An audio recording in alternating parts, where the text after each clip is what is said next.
ituro niya sa atin kung ano yung tama, bigyan niya tayo ng wisdom. Tapos po, we should trust in our Lord. That kahit ano mangyari sa atin, lahat dapat naniniwala tayo na hindi niya tayo pababayaan. Kasi lagi naman po niya sinasabi that I will never leave you nor forsake you. Or hindi niya tayo bibigyan ng mga bagay na hindi natin kaya. May bibigyan daw po siya sa atin at halimbawa trials. Ito po hindi para saktan tayo, but to make us better person. Then, last po is humble, to be humbleness in seeking His grace. Na kapag humihiling tayo kay Lord, huwag daw tayong mayabang. Dapat maging humble pa rin tayo. Hindi yung utusan pa natin siya na ibigay sa atin yung gusto natin. Kung hindi, dapat humihingi tayo. Parang pag humihingi tayo sa magulang natin na, God, please, sana ganito. Dad, please, sana ganito. Hindi yung, Daddy, gusto ko ganito, Daddy, kasi dapat ganito, dapat ganyan. So, dapat nagbibigay tayo ng humbleness sa Kanya pagdating sa mga bagay na gusto natin na ibigay niya sa atin. Kasi lahat po na binibigay niya sa atin out of His mercy and grace lang naman din po. So, sabi po kasi ni Brother Ernie, bilisan natin kasi konti lang ang oras. Ganito na lang po. God bless you po. Talagang napakaganda ng mensahe ng Panginoon ngayong gabi, no? Alam ko marami sa atin ang nakarelate, maraming sa atin ang maraming experience tungkol sa mga taong ganito, mga false prophets o false preachers. So, alam ko na bawat isa sa atin ay may gustong ipahiwati ang Panginoon sa ating mga kapatiran ngayon. So, yung mga kapatiran natin na mayroong nire-reveal ang Panginoon sa inyo ngayon ay bukas ang ating floor para ipahayag nyo yung mga natatagong bulong ng banal na Espiritu. Amen? So, sinong unang gustong magpahayag ng kanyang saloobin na galing sa banal na Espiritu? Yung unang-una may premyo. Amen, glory to God. May premyo to eh. Kay Lord yung premyo, syempre. And then, napakaganda po na mensahe ni Lord sa atin ngayon po ng Panginoon sa buhay ni Sister Wife na talagang dapat talaga is sa mga ginagawa natin ngayon, di lang tayo nakikinig. Dapat po sinasa puso natin at natin po ipa-practice po pagkalabas natin dito, hindi lang po yung pasok sa isang tenga, labas sa isang tenga. Sabi nga po ni Lord sa James chapter 1 verse 22, do not merely listen to the word and so deceive yourselves. Do what it says. Anyone who listens to the word but does not do what it says is like a man who looks at his face in a mirror and after looking at himself goes away and immediately forgets what he looks like. So yun nga po, sabi nga, wag lang tayong maging katulad ng isang taong tumingin sa isang salamin na pagkatapos niya tingin ng salamin, yung sarili niya sa salamin is pag-alis niya, nakalimutan niya itsura niya. So parang sa faithin po natin yan eh. Hindi, sa umaga, alam natin, sa ganitong gawain, Christian tayo eh. Pero pag alis natin sa ganitong gawain, nakakalimutan natin, Christian nga pala ako. So yung ginagawa natin, hindi na pang Christ-like nga eh. Kumbaga yung mga tinuturo natin dito, yung mga sinasabi natin dito, is pagkalabas na, hindi na natin pala ina-apply sa sarili natin. Hindi na nababaliwala na po pala yung salita na tayong salita. Parang sinasabi nga, false professor tayo. Nasabi na tayo ng sabi, hindi naman pa rin natin sinusunod. So yun po yung sinasabi ni Lord sa atin ngayon na dapat, kung ano po yung tinuturo sa atin, anong sinasabi sa atin, gawin natin foundation nga si Jesus Christ. Na pag siya ang foundation natin at siya ang tinataas natin, dapat mag-obey tayo sa Kanya.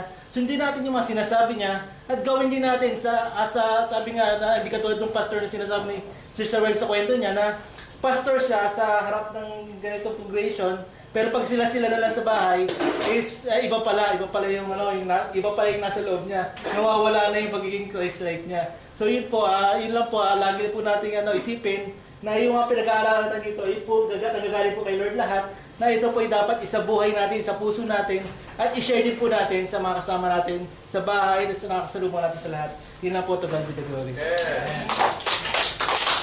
Maraming Panginoon. Gusto ko lang i-correct kung mayroon kayong impression na, or I would like to disabuse your mind na baka akala nyo scripted yun ha. Hindi ho scripted yun dahil mag-asawa sila ni baka sinabi, ako unang-unang ano ha. Hindi ho yun. Talagang yung revelation ni Lord yun. O, sino ang pangalawa? May premyo rin. Amen. Ako ulit. Mamaya ko sabihin ko anong price. Amen. Pangalawa. Amen. Lord God, purihin po ang Panginoon sa buhay ni Sister Net. Yung dagdag lang po sa akin, meron po siyang na-discuss that we have to, it's true that we really have to seek first God above all. But I believe it doesn't mean po na kalimutan po natin yung mga nasa paligid natin na pastor, elders at kapatiran. Hindi po ganun yun. Correct me if I'm wrong, Brother Francis or Brother Ernest.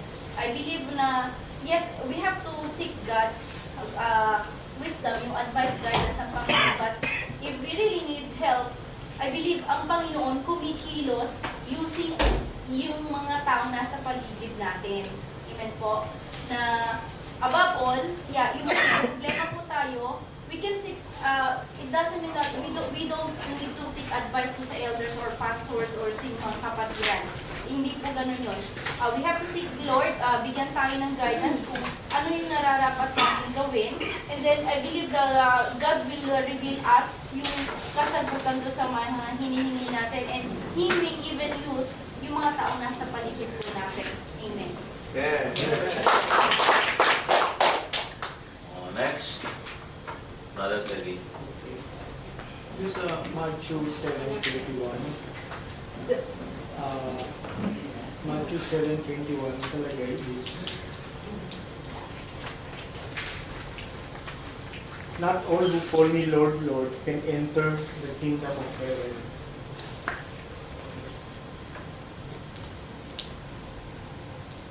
Because they are not doing the will of the Father.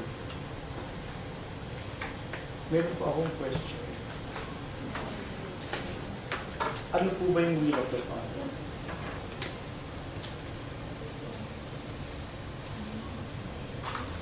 Anybody can? Ano, kasi yun ang ang core of the subject matter ng Matthew 7:21 to 29. Matthew 7:21, not all who call me Lord, Lord can enter the kingdom of heaven. Tapos kinontinue niya, because they are not doing the will of the Father. Yung sinasabi doon sa mga tao. At po, sila yung mga talagang nag-preach, okay? Sila yung marunong sa scriptures, pero hindi pa pala sila kapunta sa langit. Sabi niya, because they are not doing the will of the Father. Ano po ba yung will of the Father? Can anyone answer? Ano po yung kaloob ng Diyos?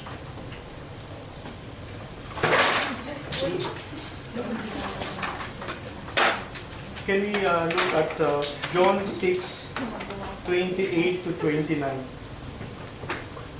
Can someone read it? John 6:28 to 29.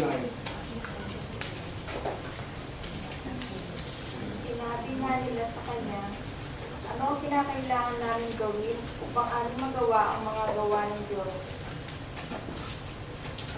Sumagot si Jesus at sa kanila sinabi, ito ang gawa ng Diyos, na inyong sampalatayanan niya ang kanyang sinugo.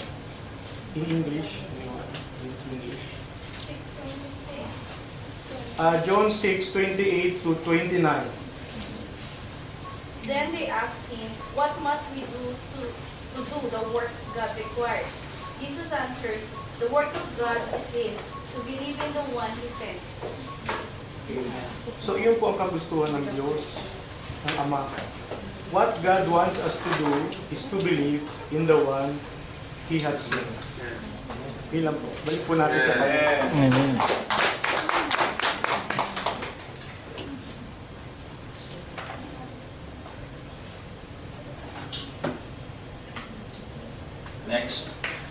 Ako, dito sabihin ko. Sino pa? Oh, nagtataas ng kamay si Brother Marlon. Ako ba? Amen. Amen. So, napaganda po nung itinuro ni Sister Annette, no? Sa pagbigas pa lang, parang report na yung dating niya eh. Talaga na maganda yung tawag dito, yung pagkakasunod-sunod yung sinasabi niya about sa Matthew. Kung papansinin po natin dun sa 21, no? Kasi hindi naman lahat na tumatawag sa Panginoon ay mapupunta sa karya niya. Kasi marami mga naglalabasan ng mga false prophet, no? Yung mga maling puro. Talagang hindi natin maiwasan yung marami talaga, lalo na sa panahon ngayon. Meron tayong nakikisalamuhan na maling aral, impersonal. Meron din sa emails, lalo na sa mga emails, na maraming mga maling itinuturo na sinasabi na kailanman hindi naging tao ang ating Panginoon. So sa akin, kung pagbabatayan natin sa 1 John, sa 4:1, diba sabi niya, mag-ingat kayo sa mga nagtuturo. Kung ito ay sa Espiritu ng Diyos. Kasi kung ibang Espiritu ang tinuturo, hindi sa Diyos yun. So kailangan alamin natin. Kasi sa bandang uli sinabi ron, maraming magsisilitaw ng mga bulang propeta. So kailangan ay alamin natin kung ito ay Espiritu sa Diyos. Amen. At ganoon din po, kung nagtuturo silang mali, sabi nga sa Titus 1:13, so sawayin mo mga nagtuturo ng mali. Kailangan maisa tama yung mga itinuturo. Amen. So kasi kung nagtuturo silang mali, pagdating ng judgment, sino sisigi? Yung nagturo. Amen. So kailangan na yung maliwanagan natin at kailangan ay makita natin yung tunay na sinasabi sa salita ng Diyos. Amen. So kagaya nga doon sa sinabi ko, sa Titus 1:13, sawayin mo kung sino man nagtuturo ng mali. E po, turing ba po?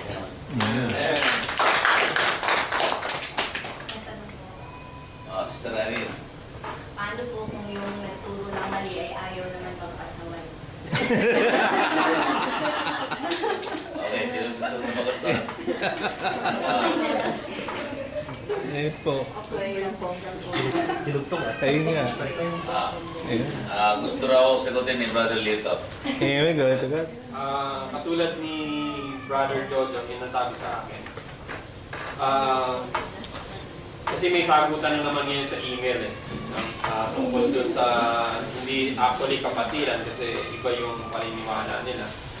So, nung nakausap ko si Brother Jojo, pag sumasagot siya may kahalong prayer na.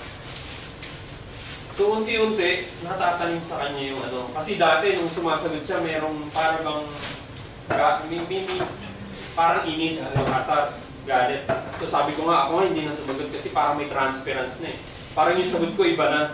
Pero ngayon, ang sabi niyo may ginagawa yung Panginoon. So sabi ko, hindi ko muna pinapadala to hanggang hindi love yung nararamdaman ko. So pinapadala niya and I believe also na darating din yung panahon maimumulat din yung puso ng taong nagsishare ng mali, hindi nagpapasaway. May imumulat din yung kanyang paniniwala sa pamamagitan ng ating panalangin. You know? Amen. Brother Teddy.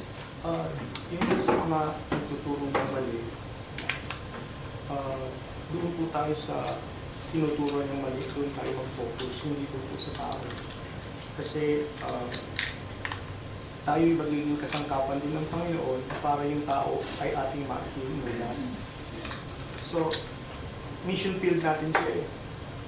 Tayo ay missionary ng Panginoon pag tayo ay true believers. So, huwag tayo magagalit dun sa tao na yun. Ibig sabihin, ipag-pray natin sa Panginoon na maitama natin siya. Which is, how we can communicate to Him, paano natin mapapaintindi sa Kanya yung talagang katuruan ng Panginoon. Kaya kaya nagkakaroon tayo ng konting nakakapagsalita tayo ng masakit, na nakakasakit sa tao, is because yung tao ang tinitingnan natin, hindi yung katuruan niya. Yung